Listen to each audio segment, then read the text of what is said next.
Hey everybody, what's going on today? Let's make sure that everything's working okay. Just type yes if you can hear me. Um, as always, there's a little bit of a delay before anyone comes on, so just gonna ramble on. It's a beautiful day in the neighborhood. Hopefully it's a beautiful day in your neighborhood as well. Okay, hopefully you can hear me. Everything's okay. I think we'll just go ahead and get started here. Little itch. Let me get that first. John here. I offer Solutions Real Estate Services, and today I want to talk to you about how you can get favorable price and terms for your rent-own when you're talking with the owner.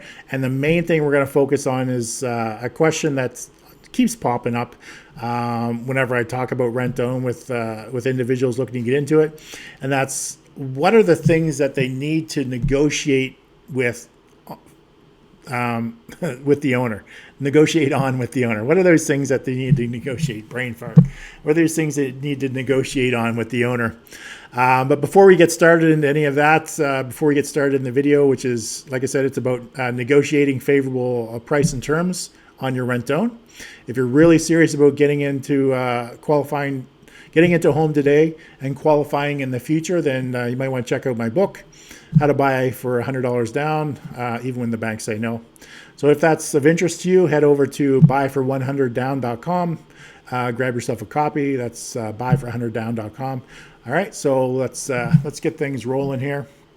So when it comes to negotiating with the homeowner to get favorable price and terms, we all know that we need to arrive at a price and terms that works for both parties. But a huge question that keeps coming up and what holds so many people back from getting those favorable price and terms on the rent-own is they don't even know what they're supposed to be negotiating on. And that's it's a great question actually, because how can you begin negotiations if you don't even know what you're negotiating on? But people are really worried that they're not a master negotiator or a salesperson. That they think it's overly complicated, or they'll end up with a deal that they don't like, and it makes sense.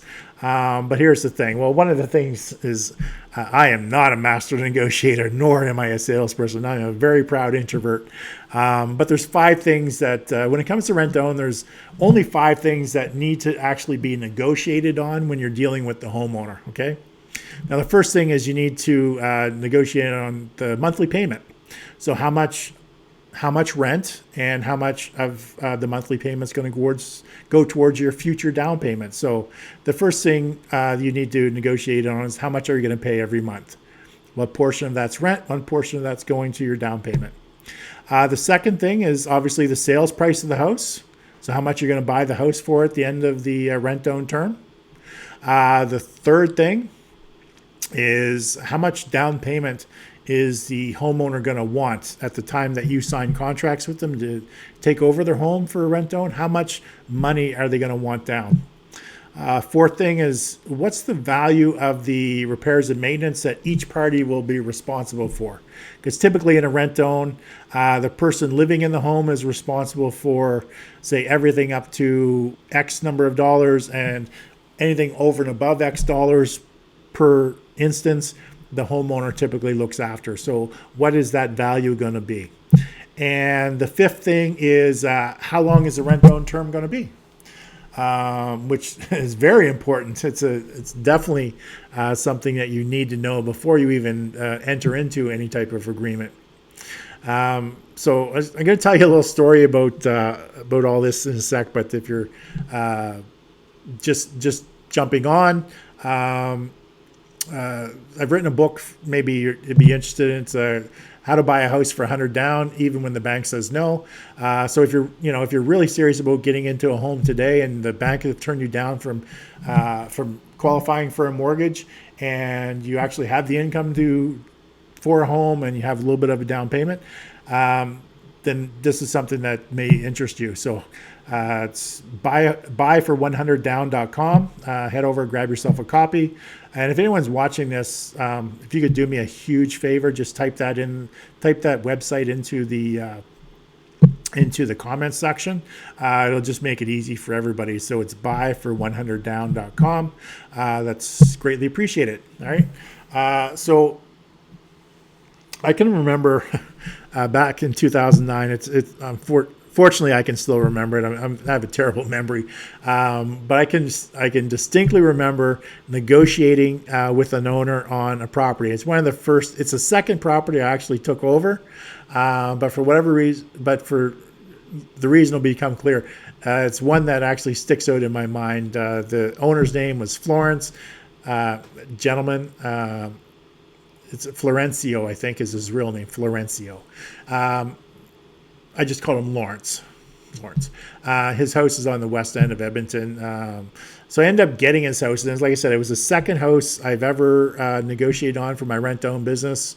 I was, just started the business for a couple months. But I remember, we walked through the house. It's a very large house, 2,300 square feet. It was only a few years old. It was a nice place, actually. So after going through the home, I can still remember we're standing out on the driveway, and we start to negotiate on the house. So I pull out this blank piece of paper, and I'm like, again, I'm a very proud introvert, and I'm like nervous. My mind is going blank. I'm forgetting everything I'm supposed to actually talk about. So I was like just trying to scribble down numbers, like trying to come up with like, oh God, I can't remember anything. I'm, just try to get the best deal possible. But by the end of it, I knew that there was 5 things I knew I needed to be clear on. So we negotiated. We ended up coming to an agreement on those 5 things. He said yes. There wasn't a whole lot of pushback. And then I said, okay, I'll give you a call back. We'll get together and we'll sign the contracts. But I remember walking away. One, I was ecstatic, and I was thinking, well, he must have really needed to do something with his house, because that was the worst negotiation that I've ever. Well, I'm a terrible salesperson anyway, but that was a terrible negotiation. So he really must have needed to do something with his house. But I ended up, I came to agreement on the 5 things. That's all that mattered. I knew the 5 things that I had to negotiate on. We came to an agreement on those 5 things. So you never know when you're out talking to homeowners and negotiating on their home for a rent-to-own, what they actually may be going through, and you might actually be the savior. But remember those 5 things when you're negotiating with the homeowner. Okay. So again, before I forget, if you're serious about getting into a home and the bank has turned you down for a mortgage, like I said, you actually have the income to support this, then you might want to pick up my book, buyfor100down.com, buyfor100down.com, where I share the same strategy that I used to pick up 50 houses for my rent-own business, and I paid only $100 down to get each one, and I use those houses to help people just like you. But I share the strategy so you can go out and actually do this yourself. All right. So to summarize, when it comes to negotiating with the homeowner, the price and terms, remember the 5 key things you need to focus on when you're doing your negotiation. The monthly payment. So how much of that is rent? How much goes towards your down payment? The sales price, how much you're going to buy the home for at the end of the term. How much down payment does the owner want when you sign the contracts right up front? What's the value of the repairs and maintenance that you're going to be responsible for? And what is that owner going to be responsible for?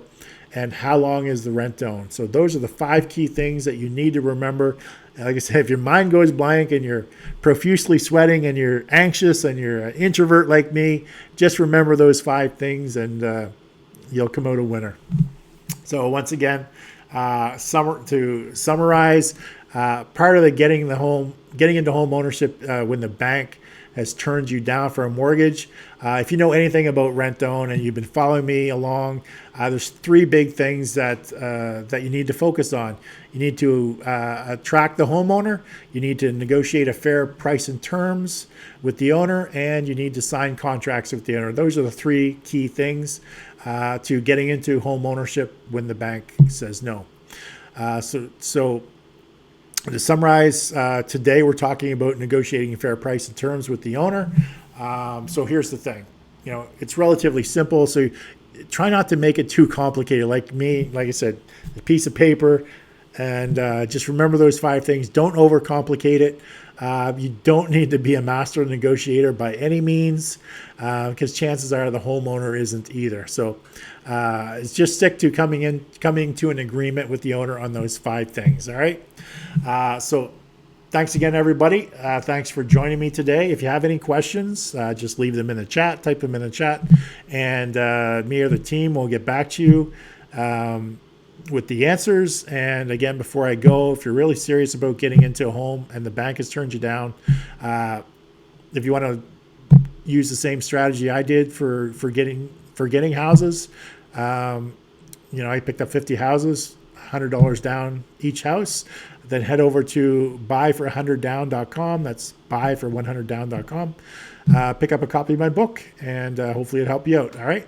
So thanks again. Hope you enjoy your day, and everyone stay safe and take care.